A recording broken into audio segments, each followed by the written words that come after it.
Welcome, everybody, Hello. to another episode tonight. We're going to be talking about how we began and how I need to mute my other audio. Kind of where the Mortal Woe started, but more specifically with the West Marches. You know, what is the West Marches? How does it work? How do you get games set up? How did we use it to sort of start our game? And we'll kind of go from there, elaborate a little bit, maybe do some little role play scenarios and have some fun with it. Before we jump in, I would like to thank Artlist.io for providing me with some sick music. I use it for our point of inspiration and all my games, whether it's ambient music, battle music, soundboards. Great. Worth every penny. Also like to thank everybody that works with us in the Mortal Woes. Everything you guys do to make this show work, to make our games work. Keep up the awesome job, and let's keep things going. Mortal Woes.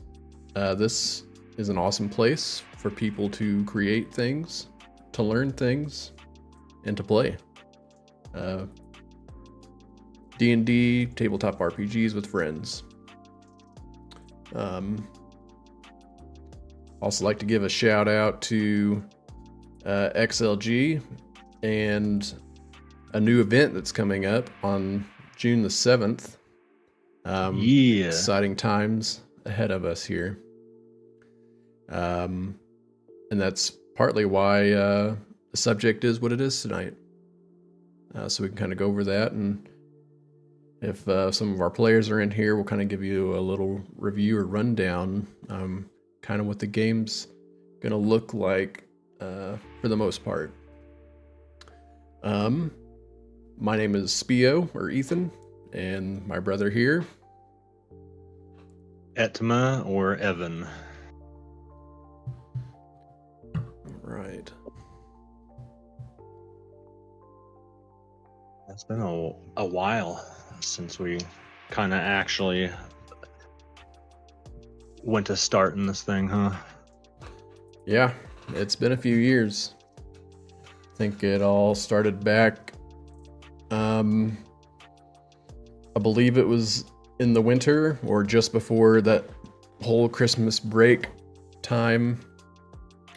Everybody had some free time, and everybody wanted to play some D&D, some whether it was just like some pickup game, or I'm sure there were some people out there that were wanting to play some long term, but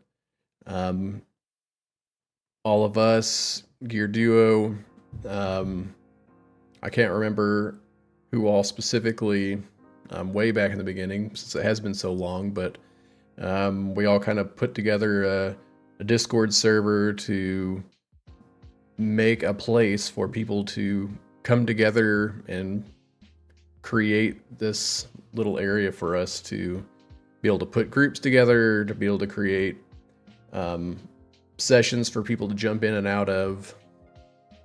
I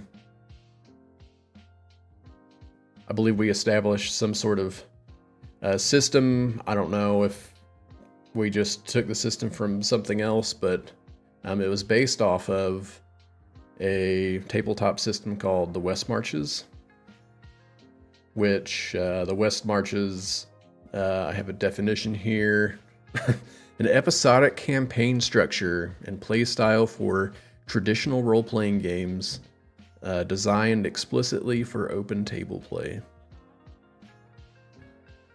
Evan, I believe you kind of threw together the rule set, if I'm not mistaken. I remember making a little card, a picture that posted in the rules that's still in the server right now, of kind of like how you build your character, all the individual levels that you get, from like when you get certain experience, you can get to this level, and it kind of based different level adventures off of what characters you can play. Where did you come up with this design, or where did you get it from, and how did you elaborate on it? So for like the ranking system, it generally comes from what I'm used to, like the Adventurers Guild in Galabad uses the like copper, iron, mithril rank. Like you'll see that in.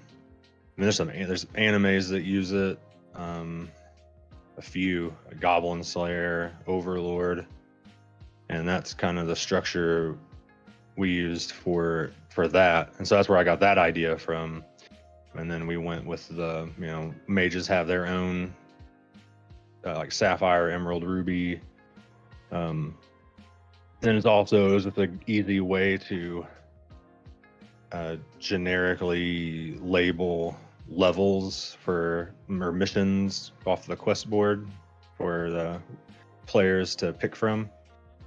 And it always feels cool going from, it feels better, than going from 1 to 2, you're going from iron to mithril, or adamantite to dragonium, I think is one of them we created for the Dread Marches. That's really where I got the idea from. It was partly stolen, I guess, but a lot of things are reused these days. Yeah. I mean, if it's not broke, right? Yeah. I think the progression system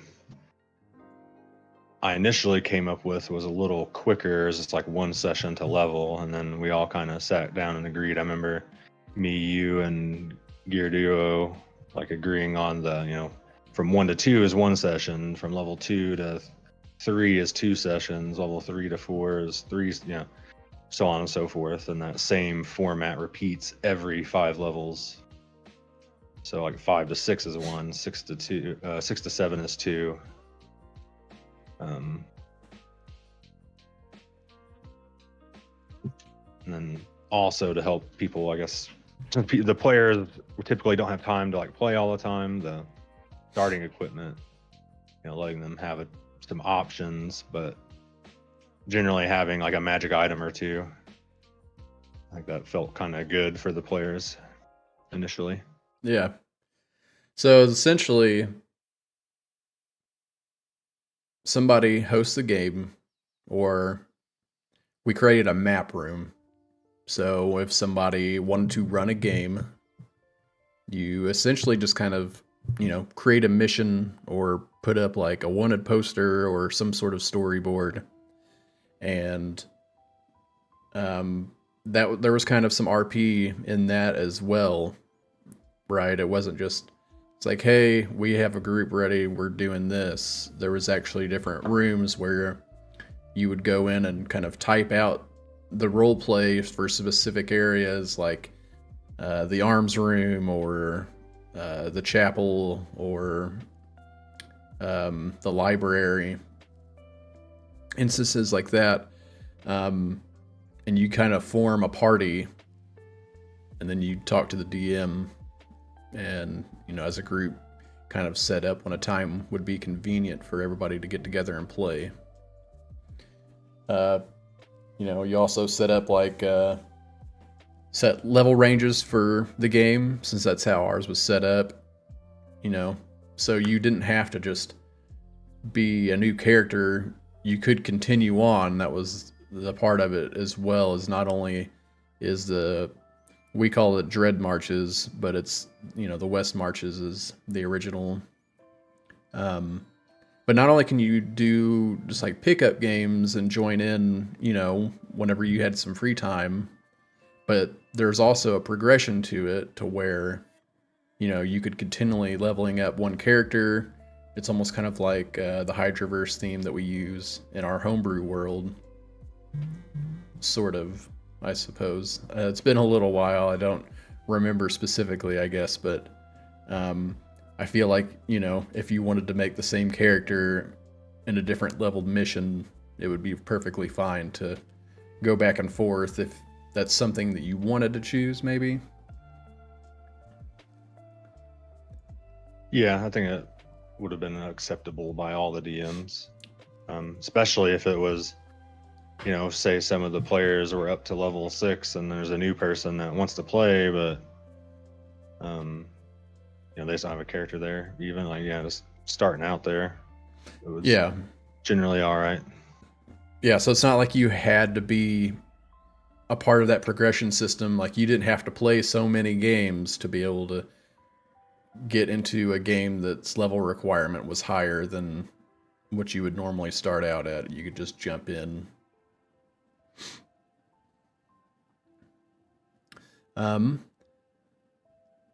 Let's see. Moving on here. Well, how does scheduling and playtime work for us, at least? Kind of covered that a little bit. With when we started it. Yeah. Just I guess you kind of nailed it. But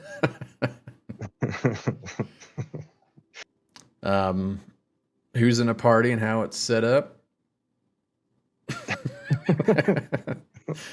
Here's one that we didn't. Is there a regular plot? How's the story generated? Yeah. So the initial plot is it's an unknown land, and the hub is like the stronghold, and then based on the DMs, I know for me, the sessions I was building were pretty much all going to take place in the same hex and build off of each other with the tower, which I ended up turning into a whole different story in Galabad. But my idea for the Galabad one I ran, initially started in the Dread Marches with the tower. So each session I was posting was going up levels in the tower, and the first session was finding it, the second session was the first floor, and then the next session was going to be floors 2 and 3. And that's where the Dread Marches for us unfortunately started to fizzle a little bit. I mean, I guess unfortunately, I'd still love to do it. My dog is attacking me, but it also, is Dread Marches is really what inspired us to really bring our homebrew lore together. So, still thankful for it, even if it fizzled out a bit. Yeah, I think it was, just from my point of view, bark. It seemed like, there was a lot of people on board to play in the beginning, but I think it was probably mainly just because everybody had time off at that point. COVID. It was before COVID. It was just it was we had started it was right along December, so either people were on Christmas break from campus, or just a slower time during the year for working and things like that. Because it seemed like it wasn't too long after where it started to trickle downhill a little bit, but the people that were available to keep going, we all kind of stuck together and ended up basically playing in long-term campaigns. I think you had already had your own with ICO and the previous groups that you typically play with. And then the Dread Marches was also the first time that I had actually DM'd. I made the Mammoth Ant. The Mammoth Ant session based off of, that's right, Babik Noon. Champions of Norath. Solid place. If I go back and look at that map that I made, I'd probably be like, oof. I don't know how you guys made it through there or put up with it.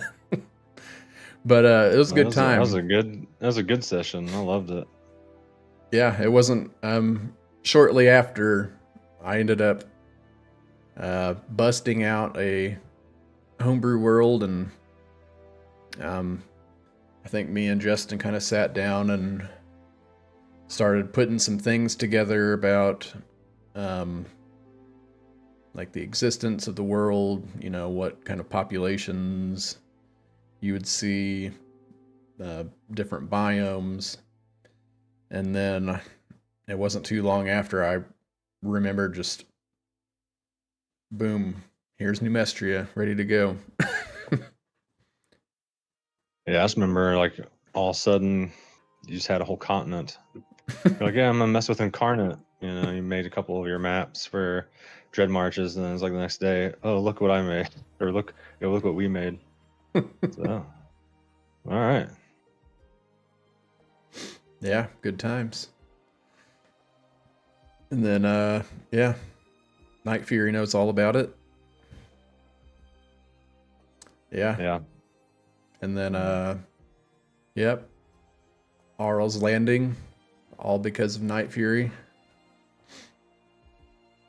That was what, maybe a few months into after you started your session, or your first like long campaign.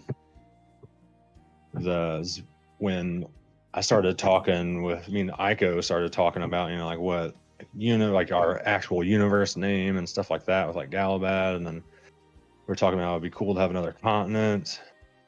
We could make one, and then I was like, well, hey, let me talk to Spio. Let me talk to my brother. What do you think about putting putting our worlds together, combining efforts? Yeah. I think it turned out well. Yeah, I agree. Because now we're here. Yeah, I kind of had my world going, and Justin really opened up the Murkmire with the Bogfin Sink. Basically, this My favorite part of the continent, by the way. This epic sort of dark city that, yeah, I feel like it's just one of those themes that everybody wants to play. Yeah. It has all the cool stuff in it, werewolves, vampires, bog monsters, swamp creatures, Swamp Thing, Yeah. Bob the Blob. Bob the Blob. Yeah. Don't forget creepy. about the McGillicuddies. And the McGillicuddies, the pipe slitters. Gonna gut ya. Yeah, Yep. rampant disease. This uncurable disease. Yeah. It's just got one of those themes, one of those atmospheres, and you can put all of those like sort of dark, scary, or even like investigative type games. It is really like a one-stop shop for so many different themes, and I know a lot of people like that. So,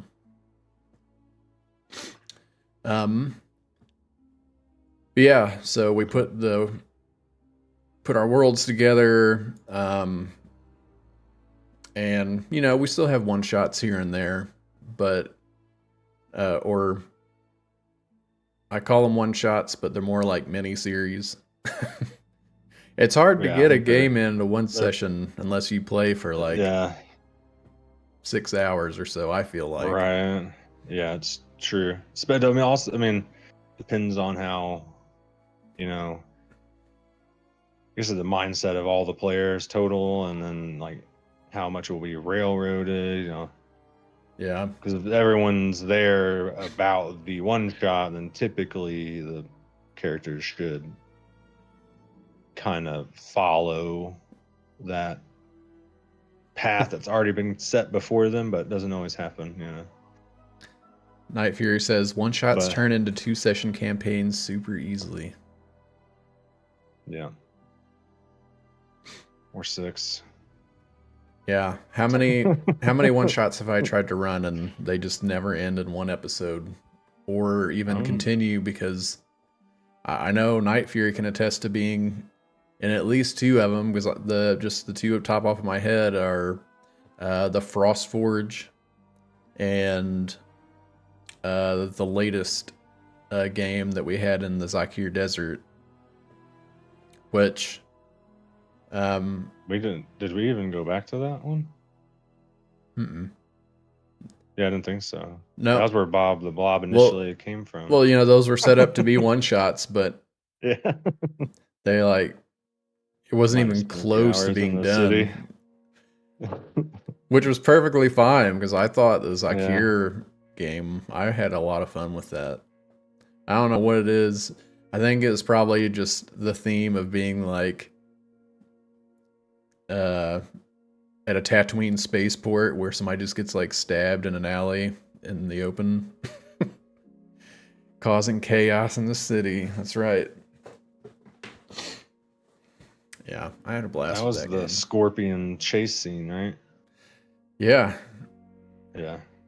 Being chased by a giant sandworm and Knowles from the Knoll crime family. Yeah. Yeah, I can't wait to fully dive into that story. I think we got off topic. Slightly. Okay. Slightly, because I accidentally answered the first 4 or 5 questions. Oh yeah. Just ranting in the beginning, so. Okay, let's shift gears here. So we talked about, is there a regular plot? Not really. There's kind of a home base that's typically what you do with the West Marches, or in our case, the Dread Marches. So the idea is to, choose this task or quest or mission, go out and do it, and by the end of the session, you want to have returned back to town. And typically, before the session ends, when you get back to town, that there gives people the option for some downtime activities. Evan, you have some downtime activities on the top of your head? Yeah, there's always, one of my favorites, is role playing, turning the contract back in or the mission into, or, we did a lot of it via text, but still those things can also be just role played in the, in like here, you know what I mean? But role playing amongst each other. If you're, say, like the way we had it set up, even just to nullify money, because money doesn't really work in a new land when you don't have that land's money, most likely, or that's currency. We did the guild point system, so it was like, what do we do? Like 10 GP was equivalent to one. Yeah, some sort of 10 conversion. gold was equivalent to one guild point, kind of a thing. But so people could still, I'll role play, like buying items, just the shops, and some people even role played, writing down, documenting, keeping a journal and storing it in the tower, like the library, the mage's tower. Yeah. And I think we had a few paladins that would role play in the church and stuff. I think Definitely in the very beginning, stuff to do. Smutty was being the cartographer and updating the map when new areas were being explored. Was, I guess, typically, you can start off with this empty map with just your home base in the middle, and then as you kind of or anywhere, and then as you kind of explore out, you reveal the areas that are being explored, so players can either return or they know what's there. It was BK that was role playing that. Yeah. Let's see, Night Fury. Time to use your tool proficiencies. You feel like you never get to do that kind of stuff, like smithing or weapon or experimenting with potions. Yeah. That is the perk to long form campaigns, in my opinion. Because typically in the one shots and the mini series stuff, there's like just like a straight from the get go driven narrative, and so it's kind of hard to.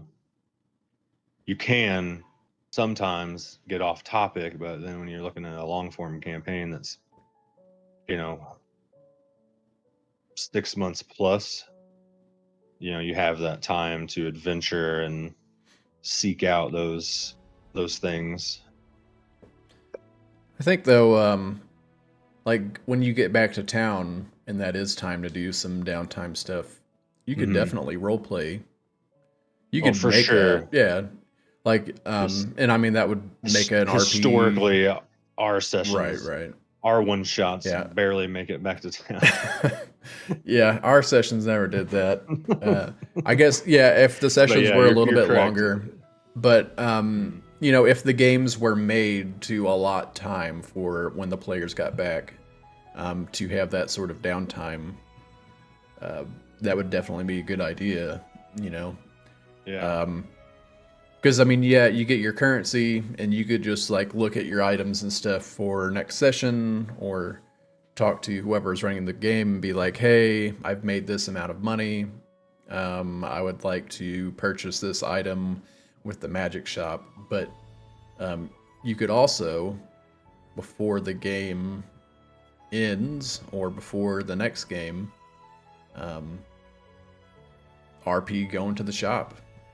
Yeah. Just so if you have recurring players, be like, "Hey, you remember that I stopped by and went to the blacksmith and had them start working on that weapon." Then by the next session, you can reveal to characters if you're playing to the same characters, or even if you're not, be like, "Hey, I just got this made," and you whip out this cool badass magic sword that you got or had built or built yourself maybe. That's something like in the tower campaign. I tried to do that at the beginning and end of.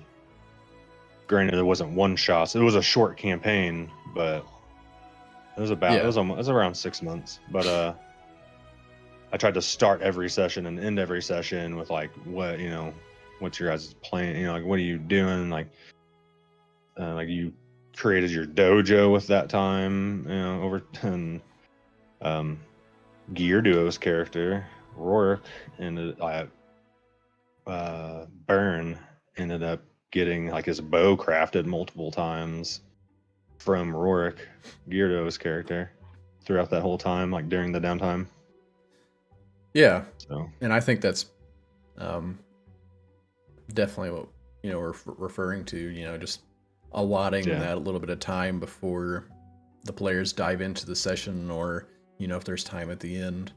It almost makes sense though to try to do that before you leave. If you're really exactly. If you're really driving to be able to get those moments down for the players, if that's something that they're seeking, that would be probably a better option to try to do that first before they leave, and then instead of trying to rush it at the end, so that way you can get in that meaningful sort of role play experience instead of trying to be like, "All right, guys, we're 5 minutes past. We need to get off of here."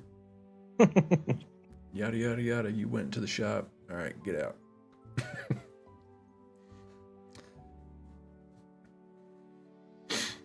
All right. I do have something. Do you have the talking points up? Yes. So Justin and I did this last time.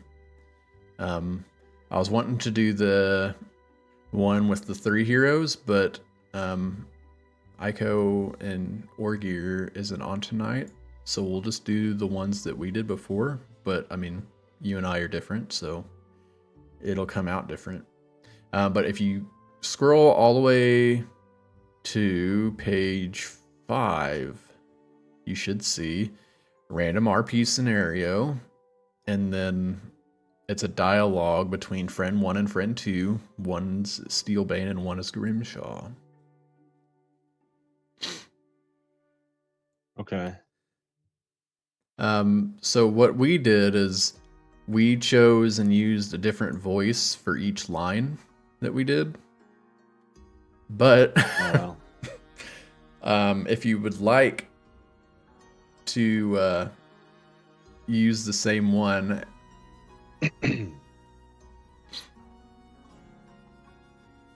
actually, let's do the heroes 1 through 3. So just scroll up and go to the previous scenario. Okay.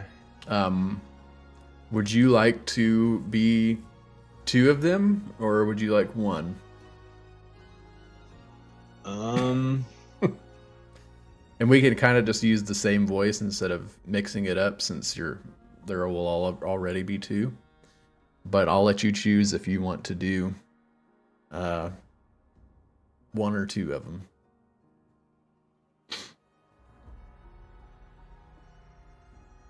Right. So Dun dun dun. it's kind of want to. There's like back story information I want to know because there's 2 kinds of rogues. There's the rogue from the Bronx, and then there's the I mean, the pompous rogue, and it's got the cravat, and the wrist blade. the script is made by Anyways. ChatGPT. Just Okay. for a heads up out there. So it'll probably sort of repeat itself in different ways.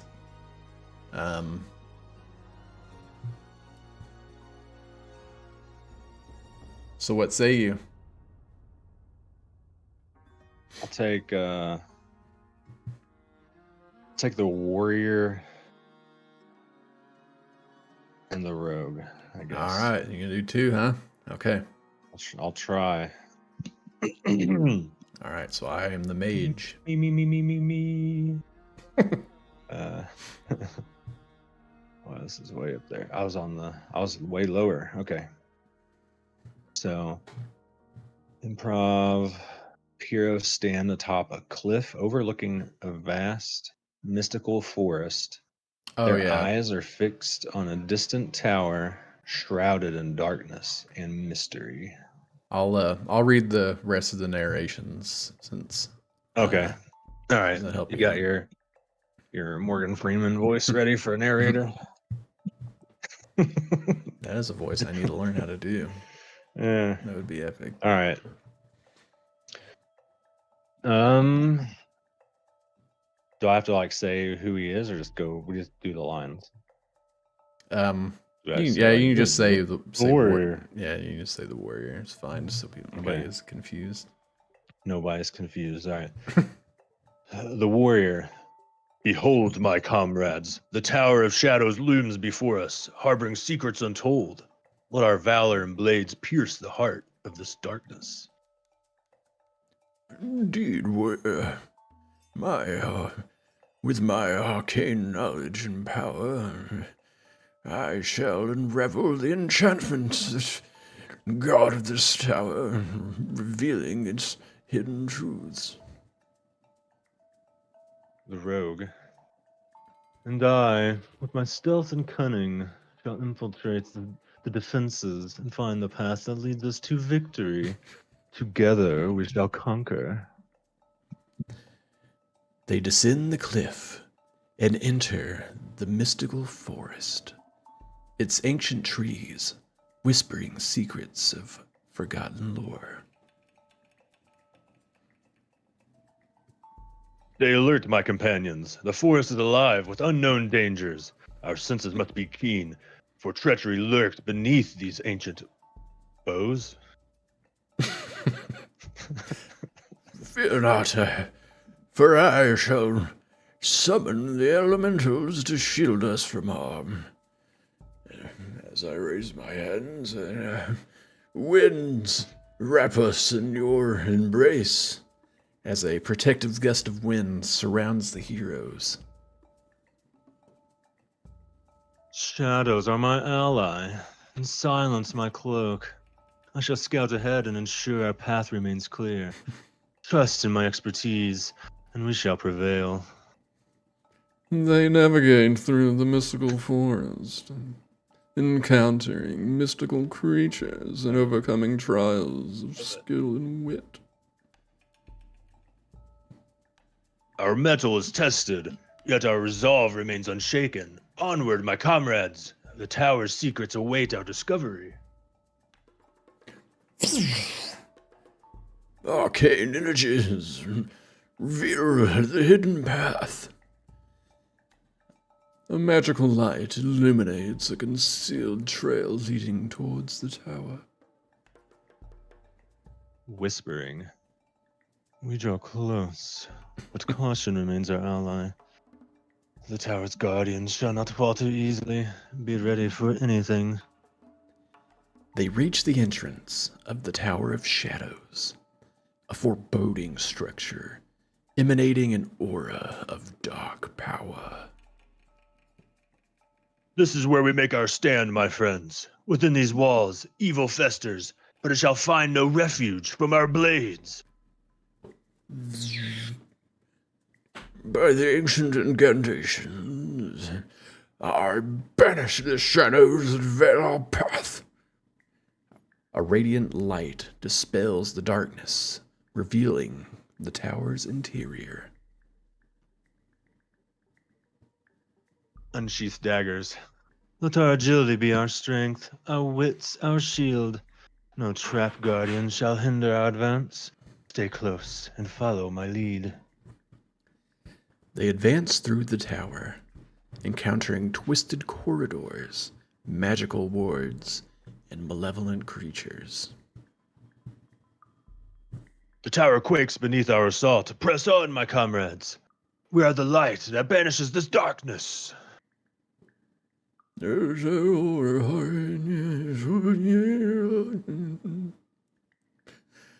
arcane energies, let me, your might, unleash your wrath upon our foes.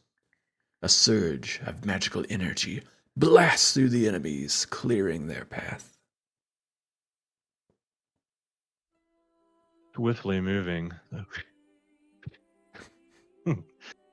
Shadows, Shadows writhe my wake, guiding our steps. Together we shall overcome every obstacle that stands in our way.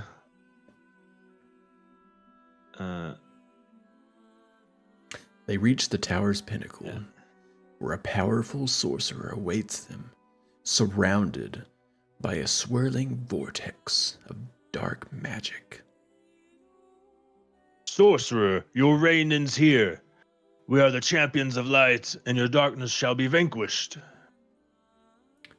As I raise my staff, by the ancient spells and the wisdom of the ages, I shatter your enchantments. And a dazzling burst of light disrupts the sorcerer's magic. The rogue leaps into action. This is our moment of our triumph. Your malevolence crumbles before us. Together, the heroes engage in an epic battle with the sorcerer, combining their skills and strengths to overcome his dark powers. United we stand, and united we conquer. Our collective will extinguish your darkness. Shadows fade in the face of our relentless light. They defeat the sorcerer, freeing the tower from his clutches. They stand triumphant, their mission accomplished. The Tower of Shadows is cleansed, its darkness banished. Our valor and unity have prevailed. Let this be a testament to the power of hope and courage. For where there's light, darkness cannot endure. Our alliance remains unbreakable, forged through trials and battles. Together, we are unstoppable. They gaze upon the tower, its once ominous presence now radiating with newfound light. The heroes depart, knowing that their bond will forever guide them in their future adventures. And scene. Took him down. Got him. All right. Next scene. Liked it. Night Fury, I feel like this is something that we need to get you in on. 1 sec. I'm putting the dog outside my door. All right. All right.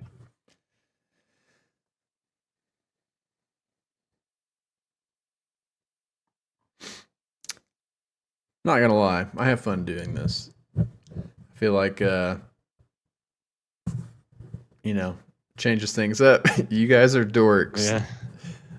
The GPT stuff is so bad, but it's so good. Yes. It's marvelous. I think that's why it's so fun, because we also know that it's so bad. But it's fun to do voices and stuff too, just to practice and have a good time. Yeah. You gotta keep that voice ready for when I have to roleplay Maximilian Pegasus. Yeah. Yugi boy. You've activated my trap card. Oh boy. Okay. Let me switch something here. All right.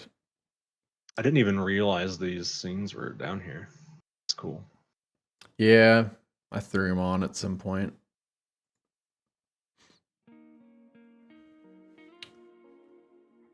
All right.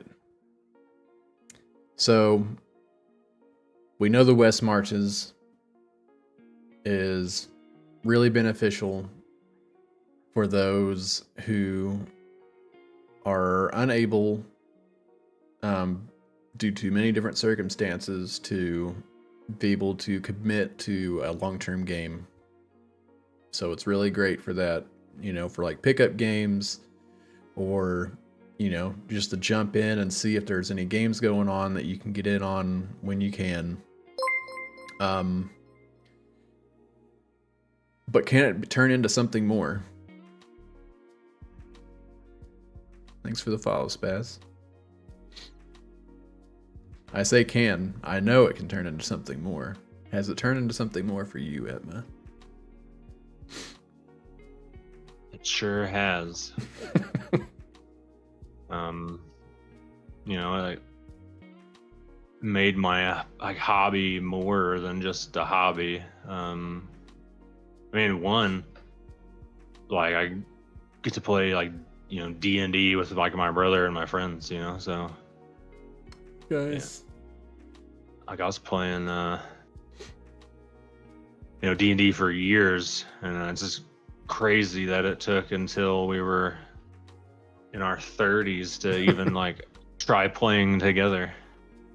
Yeah. So I remember you more for me.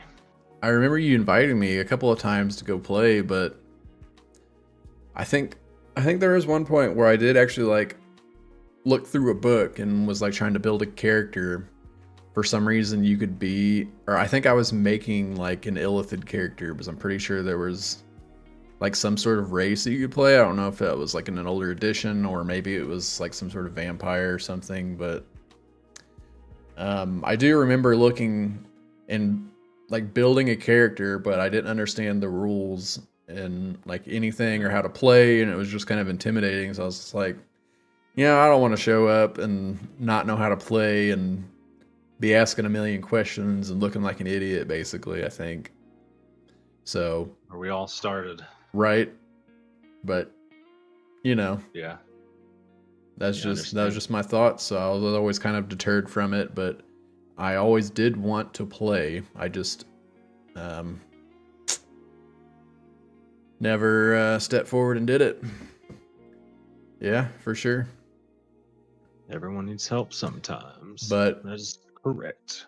now that I've been playing a while, I have no issue with helping people try to learn how. Um, in any sort of game, whether it's long term or short term, I'm always open to having new players. Was the way I see it, I say this a lot just to kind of throw it out there so we're all on the same page here is that I don't know all the rules. So I'm also still learning. I know just enough to kind of keep a game rolling along, is how I see it. Sometimes you just gotta wing it anyways. Yep. Sometimes And then it feels better to bend the rule. also, it doesn't hurt to, trust that your DM will show you the way and, make things easy for you. And that's kind of how I see it whenever I get new players, because there is a lot to it. There's a lot of different roles. There's a lot of different stats. But you just break it down into the simplistic things like, oh, well, what are you trying to do? Oh, you're trying to do this? Okay, well, we'll roll that for this or for combat, there's a lot of different aspects, but it can be a smooth transition. And that's the kind of space that we provide for people. It doesn't matter if you've been playing for 20 years or if you are just wanting to jump in. We're more than happy to play with any and all experience levels.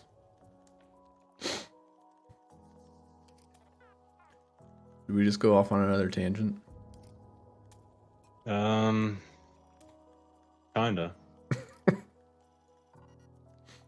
We're talking about if it can be something more, and then we talked about I said it became something more because just one, like actually finally like playing with you, and then we've created this, the Mortal Woes, all stemming from the Dread Marches. Yeah. Reality. Yeah, unfortunately, our Dread Marches, it's still in our Discord. We could definitely start it up. I would say, we could start it up, but we kind of are, but in a different way, which is with XLG, the gaming network. We'll be having our first game June 7th. So stay tuned for more info on that. But that is the game style planned for that event, to where people can just kind of jump in and, there's no hard dedications for anything.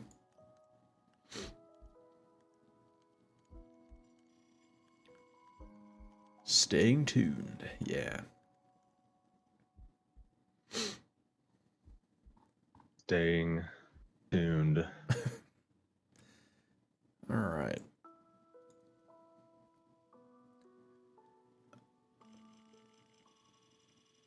Okay, sorry, I was looking for something.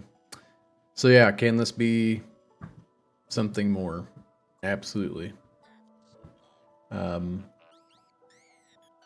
Like I was saying earlier, we had a pretty large group, people throwing down games, like creating maps, creating different missions, and then we slowly stopped making as much or having sessions, but we did have a decent amount of people that wanted to keep playing, and were able to commit that time for something, and everybody was pretty much on the same page as far as getting a long-term game going. And that's when the group that I played with, that's when we started playing, and that game went on for about 2 years or so, I want to say. I believe there was the Amethyst Dream that kind of jumped in there as like a little break, but it was still a weekly game and still part of the world, and it transitioned into kind of where we had left off in the first part. Amethyst Dream was sweet. Yeah, I really like the concept of it. I'd like to return to it at some point.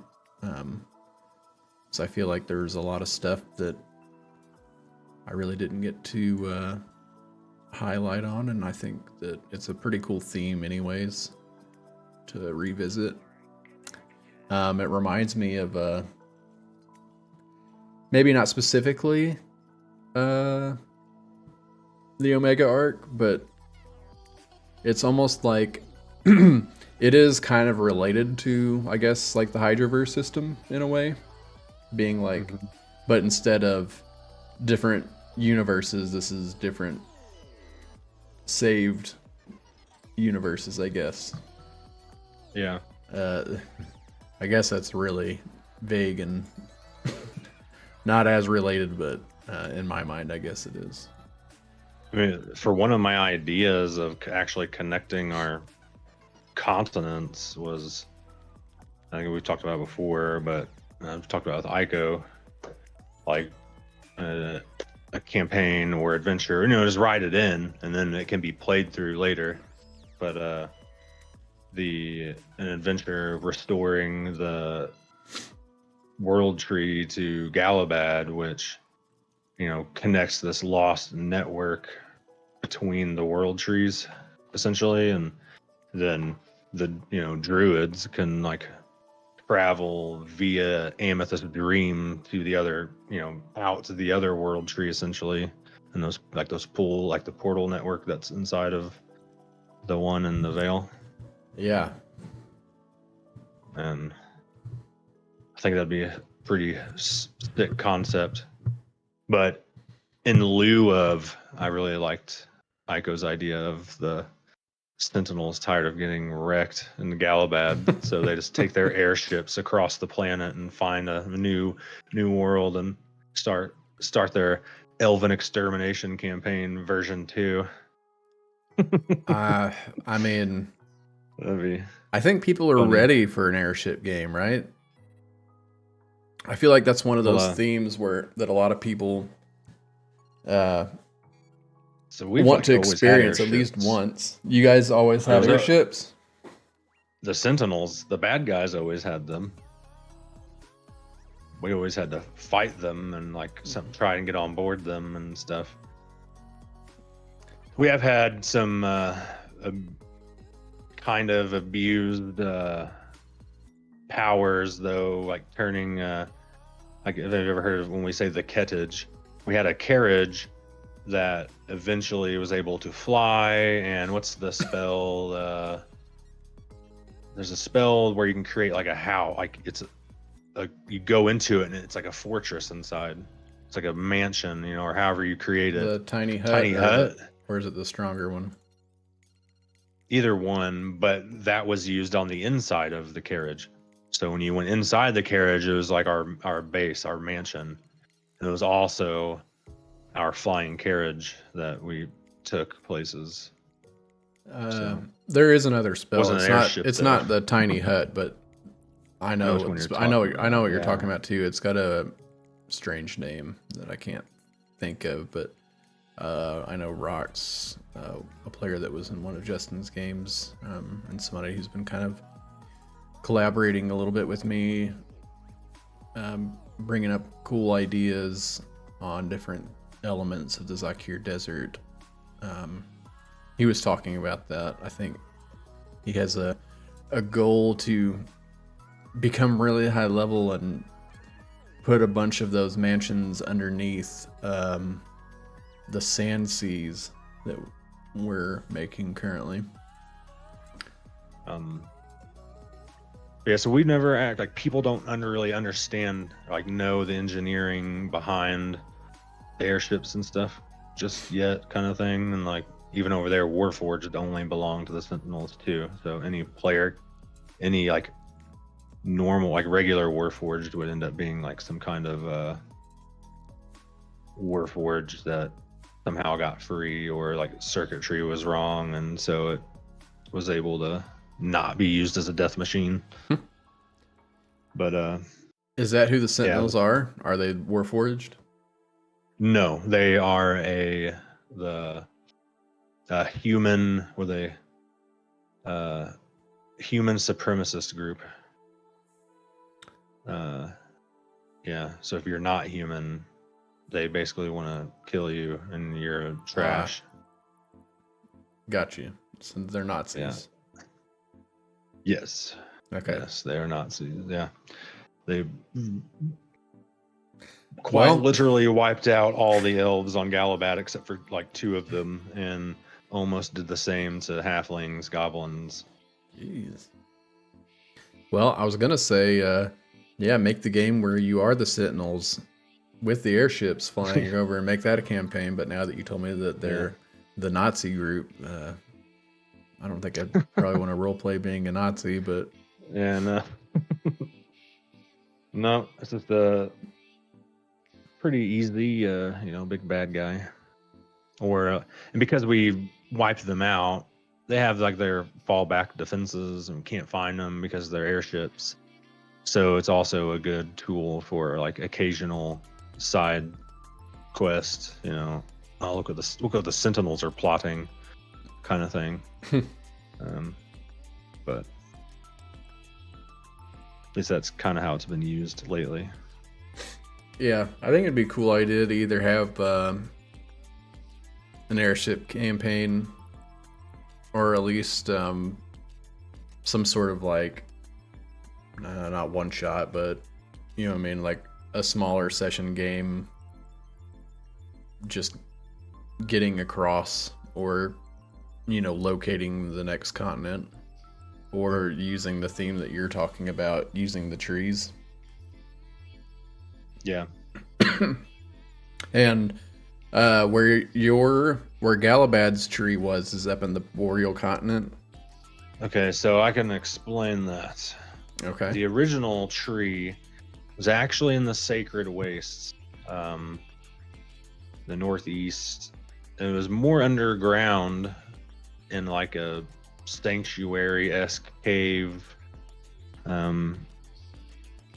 And we kind of burned the trunk away.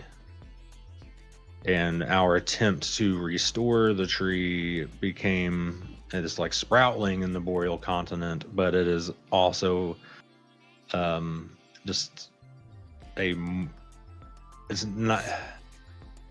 deformed and like spawns demons, and it didn't work out. There was some shenanigans that happened, so that's what that is up in the Boreal continent. Don't go there. Don't go there. It's icy death and like abominations. So, I mean, so there's no real world tree yet. That sounds like a great horror campaign.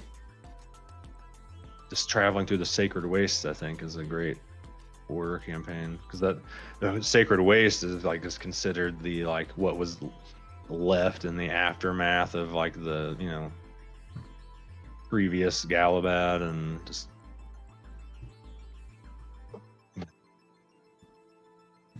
things from beyond, things that didn't make it to safety but somehow lived and are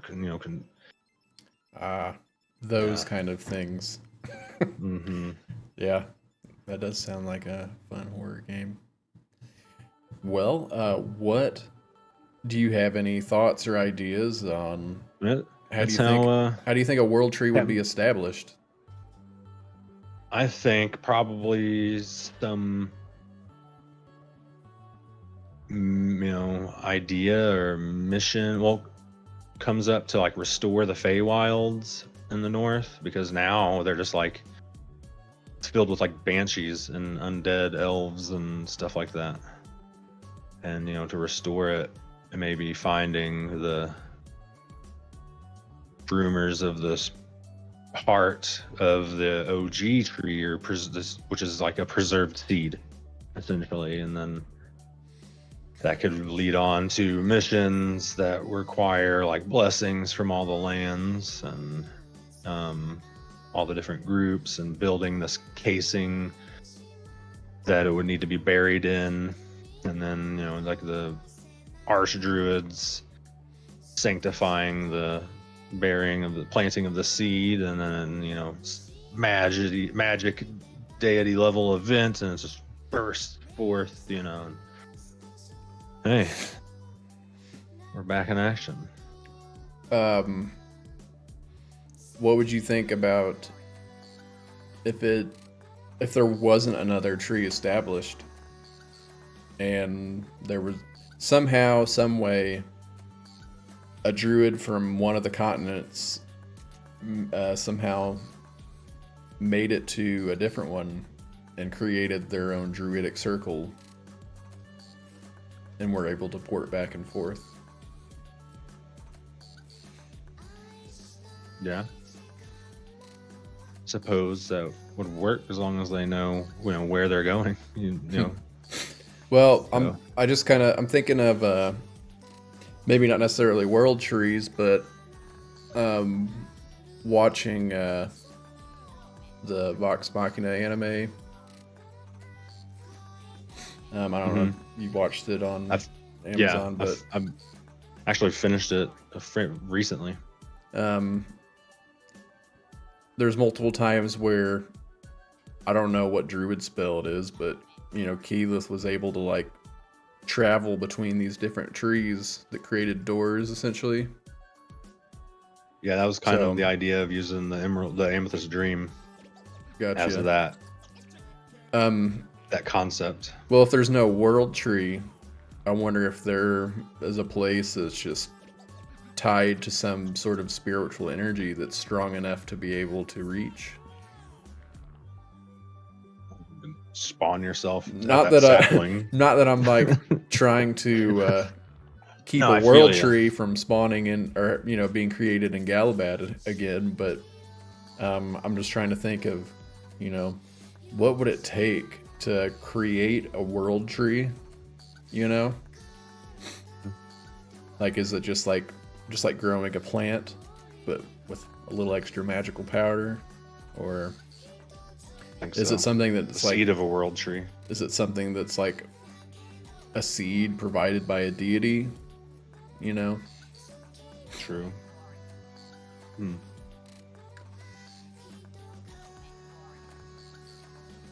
That's why I was thinking that there is a seed where the old tree used to be. Okay. Yeah, beneath the ashes, of the burnt down trunk inside the cave where they burned it from the bottom up, where we burned it from the bottom up. Or somebody has it. Yeah, that like it's locked away. Somebody. Waiting for somebody to find, or maybe some faction is holding it hostage because they don't trust anybody with it. There hasn't been, honestly, there hasn't really been too many druid-esque styled campaigns that I've ever been a part of in Galabad either. We have I can think of one actually. Now think about it. Did have another kind of tree in the Murkmire, in the Gloomwood. That was sort of destroyed whenever you guys went into the Amethyst Dream. But, it was destroyed in the dream, not necessarily in the world itself, the physical realm. But I believe that's kind of why I have it in the Gloomwood and not like full of life. I have the depiction as like this dead tree. Like it's still there and it's massive, just like any other world tree, but it's just like dead and rotting, essentially. Right. So, it can't live without its sort of spiritual self. Maybe there could be a chain reaction of world tree being created in the dream that sprouts the world tree in Galabad. And then the players come out and like, where are we? Yeah. You said there's a That's a seed whole nother left. adventure. Yeah, you said Yeah. there's a seed left. Maybe that's what needs to be done. Like the spirit of the tree has to be restored within the dream for it to be able to grow again in the physical world.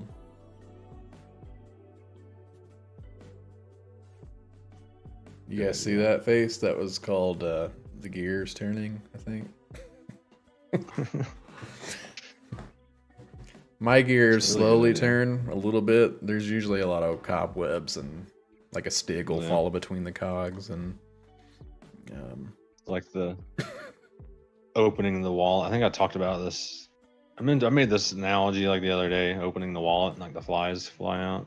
That's my brain a lot of the times. Yep. Yes. Spider webs. I have to like take a stick and kind of like swirl it around a little bit. Clean it out. Get the Swiffer duster. Mm-hmm. Little vacuum.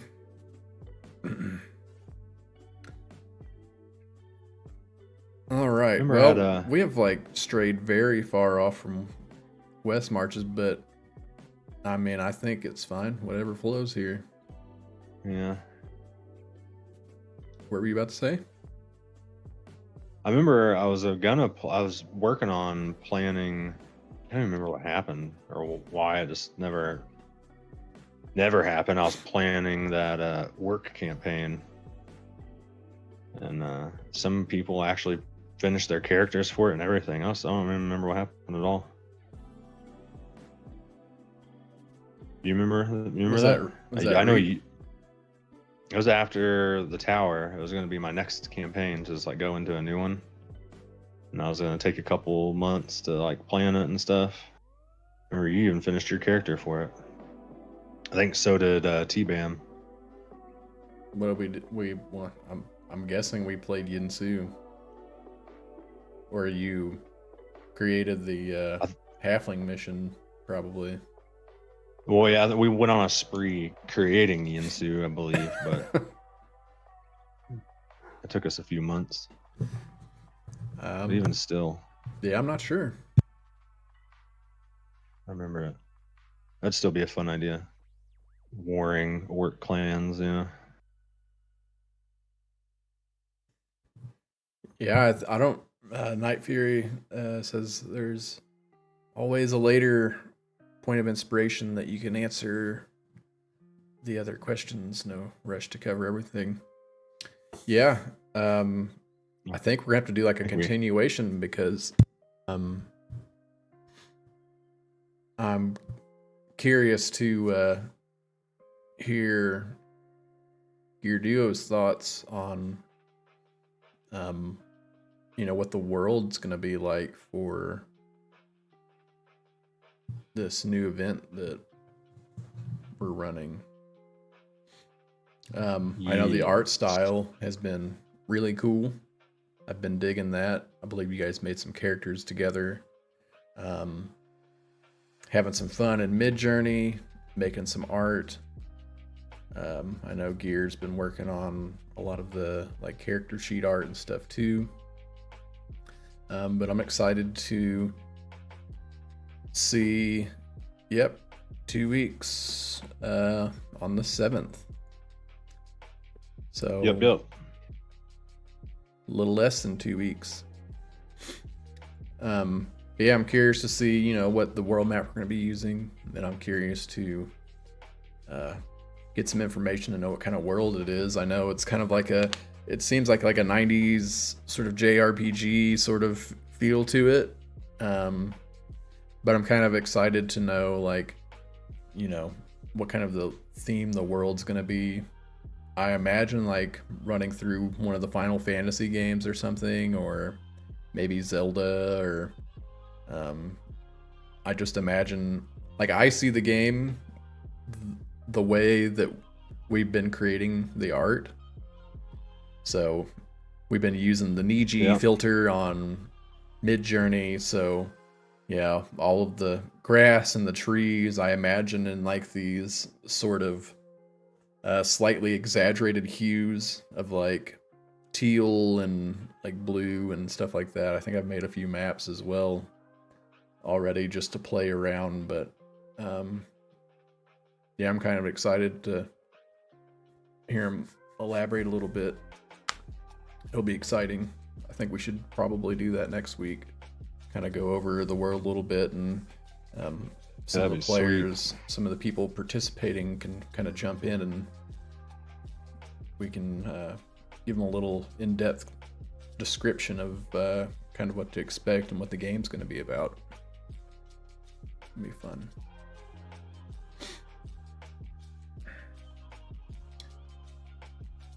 Sneak peeks.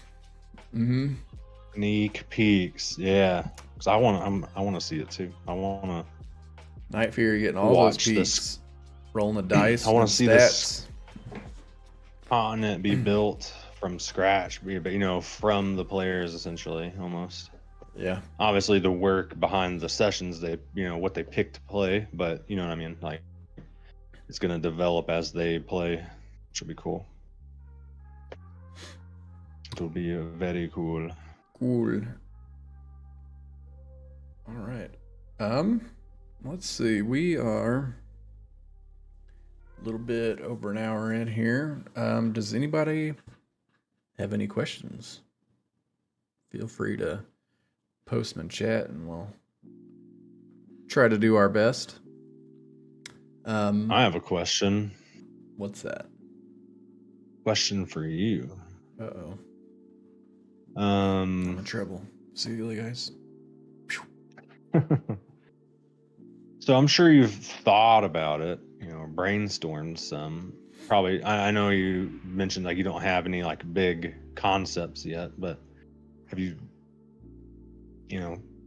given any more thought on like your ideas or different ideas that you have for your next long campaign?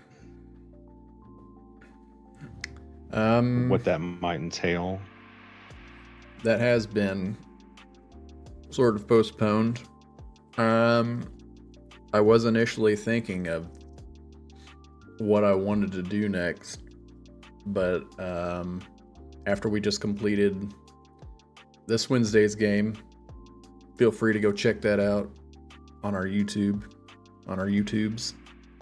as old people would say. Yes, on the YouTubes. Fun session, super fun.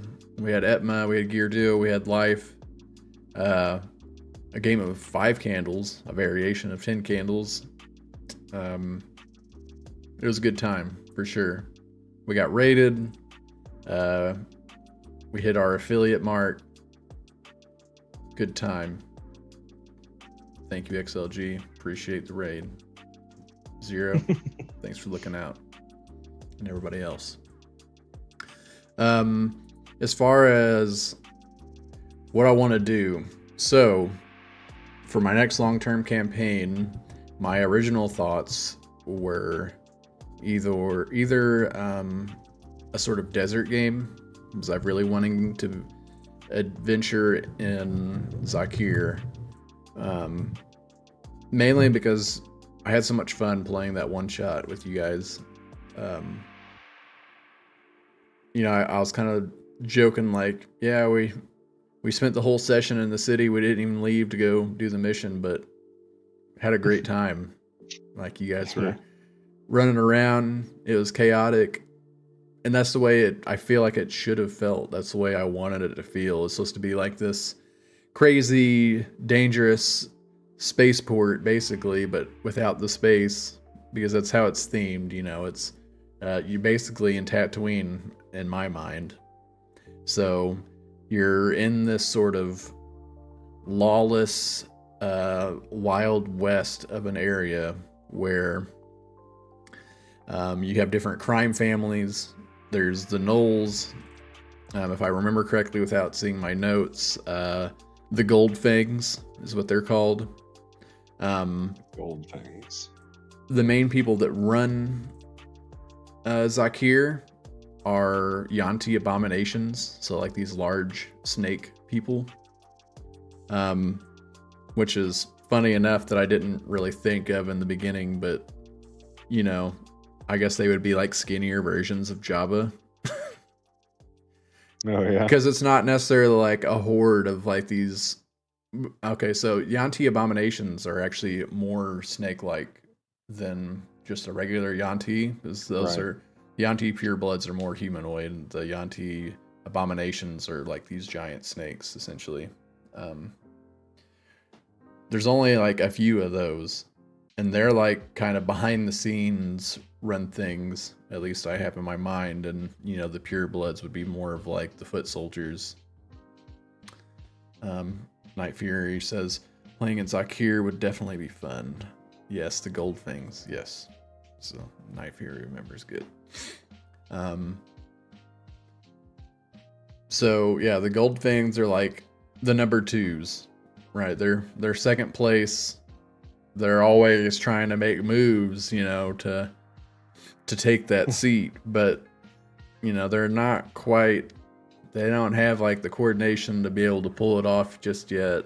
Something's not quite there, but they are another one of the competing crime families in Zakir. So yeah, it's not really they don't follow like the same laws as it would be if you went to like the Pharaoh's Valley or the Elden Vale or even Bogfin Sink. That is a very crime heavy city, but they are very like bureaucratic or aristocratic about it. They still have laws, but people just like hold all the power to be able to control everything. Whereas in Zakir, it's more about who has like The the head bigger family force, is the or laws. yeah, whoever has the most influence, right? So, laws are about squaring things up. If you steal from somebody, they just kill you, or they chop something off, and you learn your lesson that way. Or you steal from the wrong person and you're never found again, or found in an Stealing from the alley. wrong guy.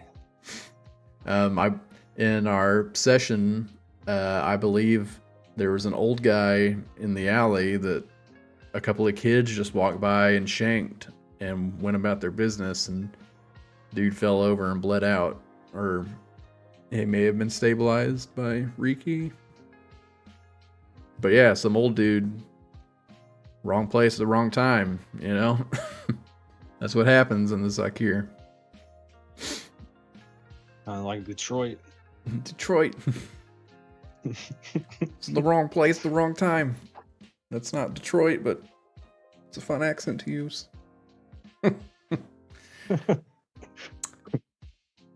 But yeah, just the vibe of the city. Bunch of bars, a bunch of like sort of back alley games going on, gambling. Anything kind of goes, and the rules are sort of based off of either respect or payment or that sort of thing. Nobody's going to come and be like, hey, you broke such and such statute, you're No under Skyrim arrest. guards coming after you. Hey, halt. Pay the fine, go to jail. Your choice. No, it's the Goldfang sends his regards. Yeah. Sends its regards. These gnolls from the Bronx, from Jersey. Maybe Jersey. Jersey, yeah. Goldfang sends their regards.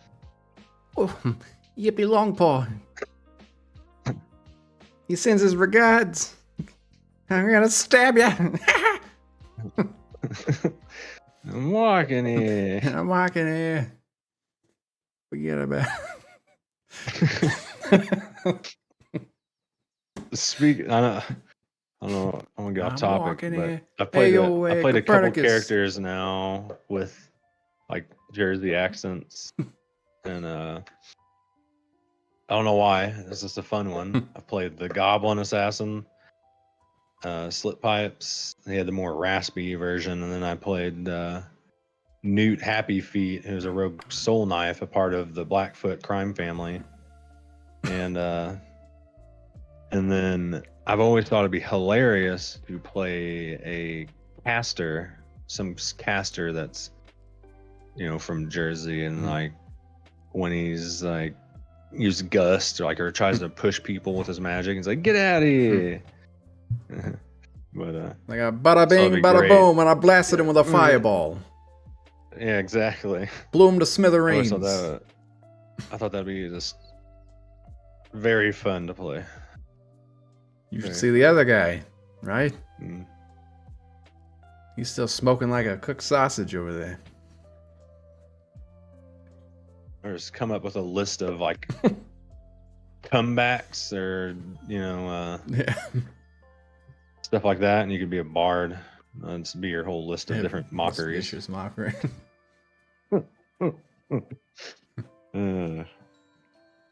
But and then it also allows you to come up with sweet, fun crime names. Like Sumi played Johnny Two Pizzas before. Johnny Two Pizzas. Why two pizzas? I don't remember, to be honest, but It's like killed a guy. Two pizzas. I Never forget I about one it. pizza, now I got two pizzas.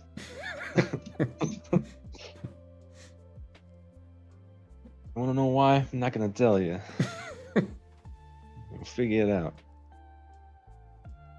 But I anyways, feel like I want to know the story. what are behind that. yeah, I need to ask again. But any other ideas? I'm curious what you've brainstormed it about that. Well, I was also thinking of a more futuristic sort of sci-fi theme.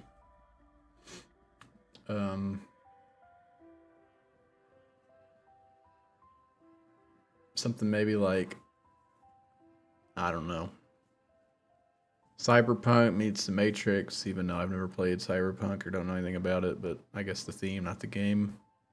Yeah, no, for sure. Shadowrun. This is gonna sound weird, but I guess Cyberpunk, but without all of like the sci-fi weapons, I guess. Maybe more like gadget based. Like like it's just getting into the era where all of that stuff's being created. So maybe by like the end of the campaign, people start unlocking like cool laser guns or whatever, but I don't know. If that interests you, you for sure should look over Shadowrun. Give it a little read through. I think you'd like that.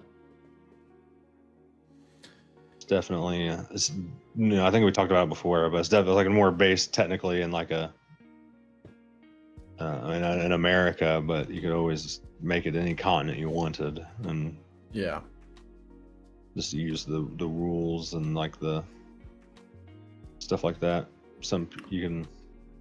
People have like cybernetic body parts if you want when you're in your character creation, and a lot of the classes or a lot of the races are technically just the easiest way to say it, like just deformed versions of humans at some point. So pretty cool. I've also thought about well, I mean, just tonight, bringing up the Amethyst Dream again, I think that would be fun to play and maybe do a little bit better. Kind of maybe build, just build it a little bit better.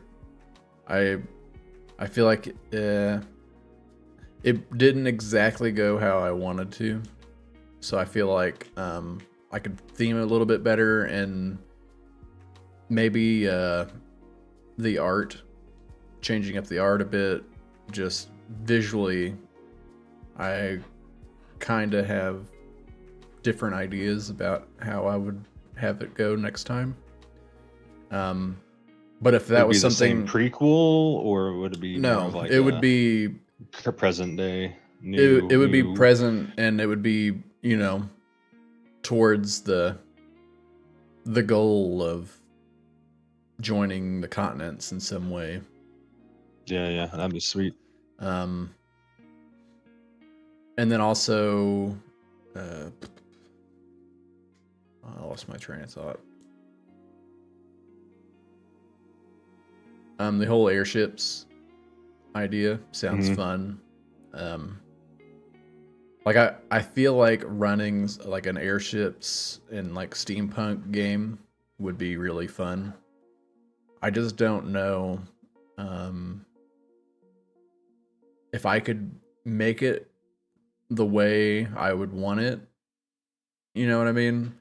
Like I can envision it like this cool place where, you know, people are Yeah. flying in these airships and having these battles and having like this whole campaign sort of based around like this sort of like steampunk clockwork sort of theme. But I don't know like if I have enough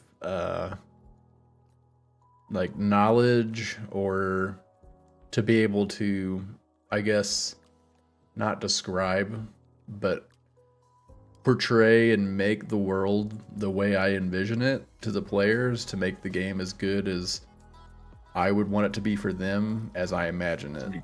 I guess Right, it's as really good as hard to you explain, want- but You want them to feel like, want it to be as good for them as you see it in your brain. right. The pictures that you envision. Yeah. Yeah. I feel that. A big issue is like airship battles, right? Not that there has to be a bunch of those, you know, but It'd just be an like epic though, for sure. yeah, but like just transportation on them as well. It's kind of its own thing too, which with the tile thing, with the tile feature in GTT, you know, you can make it look like you're flying through the air. So I'm sure I could set up like a cool scene for sure. Yeah. Be Scooby Doo in the Travel screens. travel screen, but that'd be great. when people are done looking at the screen, they're gonna like look up and their wall's gonna be going past. But yeah, essentially that's my concern, is not being able to make the game as cool as I'm envisioning it. And I guess it's partially because I've, you know, haven't had to do any like flying or even sailing, you know. That could be something to explore too. I haven't really had any like sailing adventures. It is tough, like, because when I had you guys sail, you know, in theory, 3 months worth of sailing. I mean, initially there was supposed to be a brand new player in there that wasn't able to make it, or ended up backing out. So I had planned during that sailing, utilizing, you know, basically a tutorial for the player. But all of you would be kind of a part of it, you know, this training. You as their squad leader, and I would kind of like open up to, you know, like how you're going to train them, you know, get them ready on the boat, you know. And I had like dummies set up for them to do target practice attacking, you know, so that way the new player and the people new to VTT would be able to go through all the controls. So I had that, and I anticipated that taking up some time. It ended up not taking up any time because that person wasn't there. But just coming up with other ways to pass time, because I feel like you can high speed travel, you know, 3 months, but at the same time you need to make it feel like they did it. It's somewhat, and that's where I came up with the Kraken battle that you guys did. Yeah. So that would be the issue for me, is like, you can get that battle in for sure. But what do you do the rest of the time? Exactly. Right? Like, how many sea battles are there? I guess that's where the real issue is like, is there a bunch of Krakens? You know? Like, do you roll like a random encounter table where, there's either like a monster attacking you, or another ship comes by, or you're trying fishing. to evade a ship, I guess. That'd be pretty cool encounter, evading a ship. Kind of like how you did your chase. Yeah, it would just be like a chase scene. You try to do certain things to, boost your own speed or help benefit your travel in some way. I think airship though may be a bit easier in that regard because flying by plane, obviously the airship's not a jet engine, but flying by air is much faster than flying by land or sea. So you definitely don't have you wouldn't typically have to make up for weeks of travel ever. Generally be a couple of days across the continent. Maybe not, maybe a little more, because technically if we want to get all They're pretty slow, aren't they? Depends if you got the wind with you or not, but gotcha. And I guess it depends on the technology. You have multiple wizards out there gusting behind you, like a bunch of ways around, like how you want to do it. Are they utilizing some kind of secret ore metal that they've only been, they've monopolied and only they know how to temper it and make it, maybe it has some kind of magical effects that makes it hover or whatever. Yeah. There's a lot of little things you can do to get around it. Create a magical engine that has like spell, scroll, fly, and expeditious retreat in it. And like permanency it onto this core that runs the airship propellers or something. There's a lot of like little role play things I think you could come up with to, this is a magical core that we have created, this prototype, whatever airship, and it works, and then then they know how to produce them again. Yeah. Which could make them faster. I think magic speed would be much faster than propellers. Maybe. Who knows? Yeah, probably. But yeah, I don't have anything set in stone at the moment. I'm really just focusing all my attention onto the new game currently. Yeah. And I think, if we can get ourselves in a good spot to where we just have a nice continuation of games, and if we find players that are looking for a more long-term, then I can start up another one of those. We'll already be playing a long-term game that you'll be running, Yinsu. Our Avatar meets Three Kingdoms meets Demon Slayer sort of game. The awesome weeb game. Yeah. The coolest game. And then we'll also have like the one shots we'll be doing in XLG.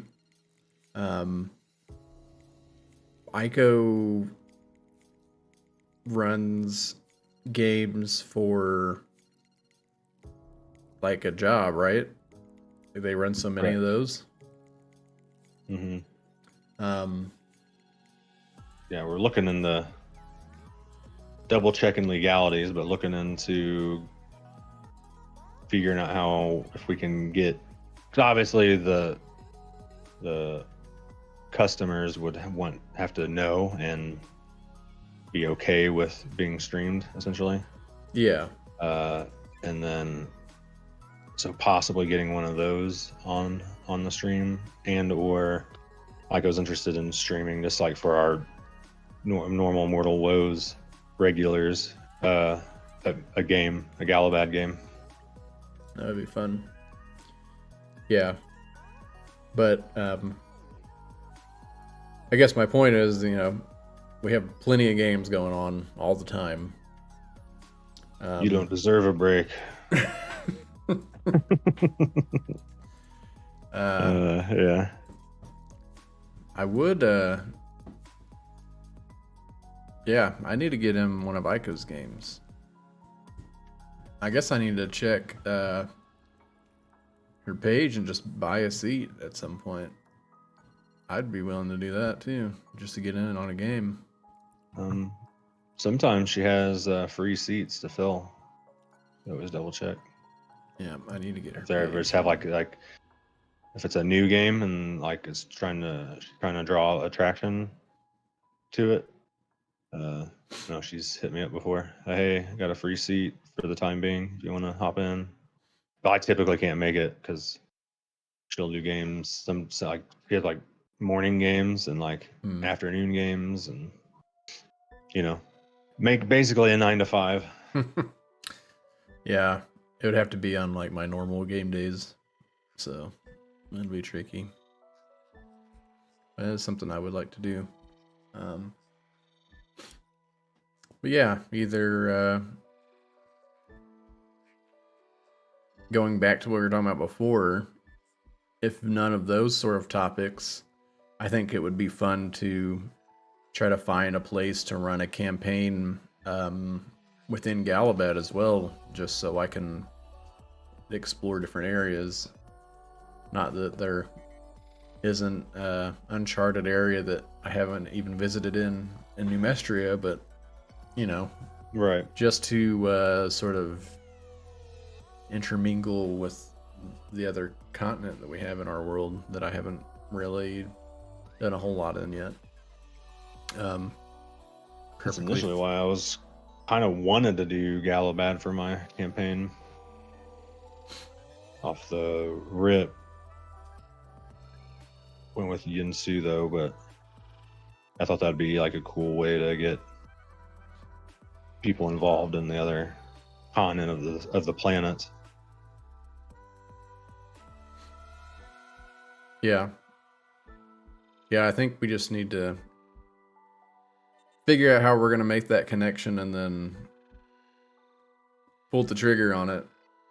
And that way, that is an option for regardless of whose game. I mean, not that it's not an option right now, but it's kind of like our personal preference to kind of hold off until we've, because we want to make that a game, right? Like we want that to I think that'd be a cool game. A game that discovers the other land. So. Yeah, I think we could put it in place, in theory. Hey, in this part of the timeline, this happened, and it would allow people to play characters from the other continent, but that requires, of this like gap in timeline, essentially. Numestria is, ever since the Blue Flame has been taken down, there's been like world level peace, or continent level peace.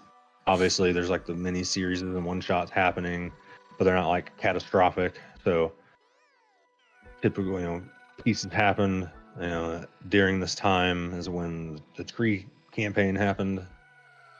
Now, this next campaign starts after that one.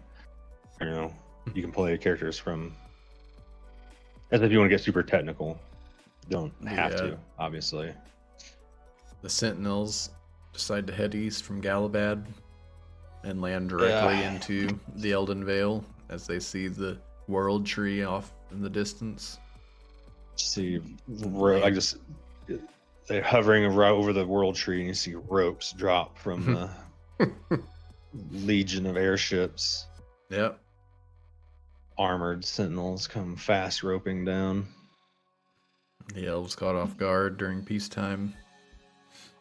Or, there's no airships right now in Numestria, so. Yeah, it might be weird.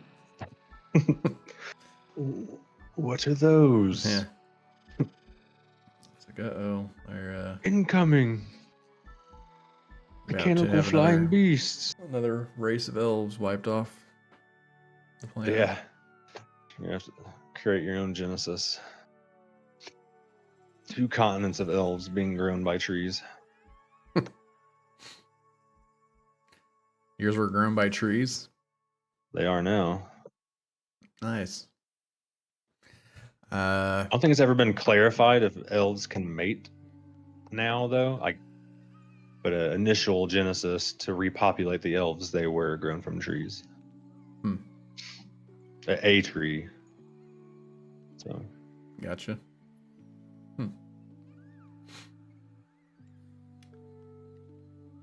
That was after the Sentinels were removed from Galabad, and He Who Breathes Slag remade Galabad into like elven architecture. He basically breathed fire across the city, melted everything down, and reformed it.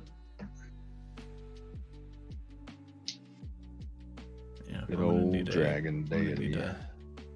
An animated cutscene of that. Right. That was a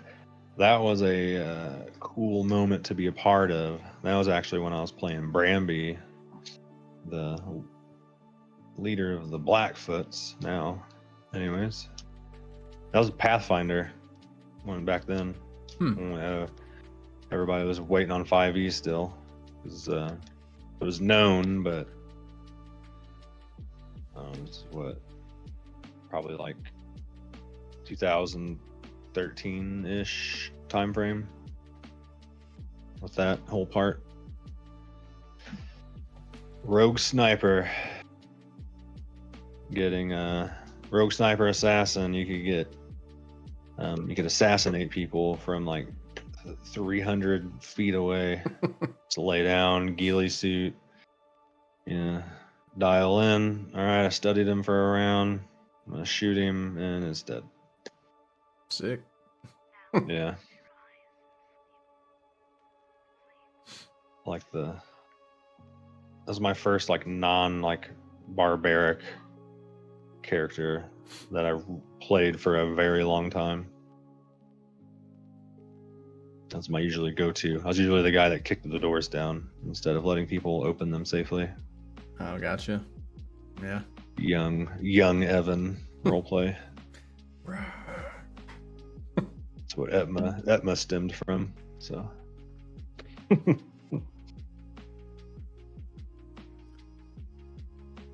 Well, it looks like we are approaching that time.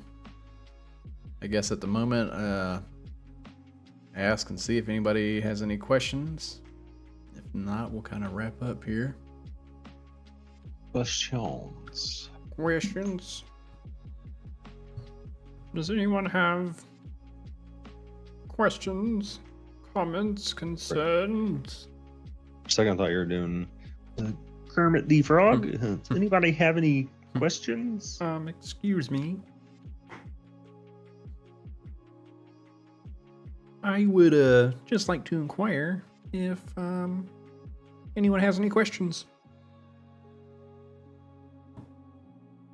Going once? Going twice? Sold. All right. Well, it doesn't look like anybody has any questions, so I think we'll go ahead and end the stream here. Thank you, everyone, for joining us tonight, and we hope to see you next time. We will do one more session of Vinewood tomorrow night. So that'll be the last session of that. Ooh, yes. Just to, just so we can play for funsies.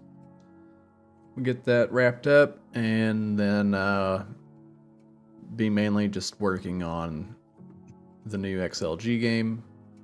I don't really know if we'll be doing anything next week during the week. We may do a sort of creation stream or something during the normal scheduled time that we typically have our games, since Gear 2 just wrapped up his couple of games not too long ago, and then my game wrapped up Wednesday. So all the games are coming to a close and opening up a new chapter here. So but again, thanks everyone for joining. Come on out tomorrow night and join us. Evan, do you have anything you'd like to add? No, thanks. Appreciate everyone. Yep. Thanks everybody. Have a good night.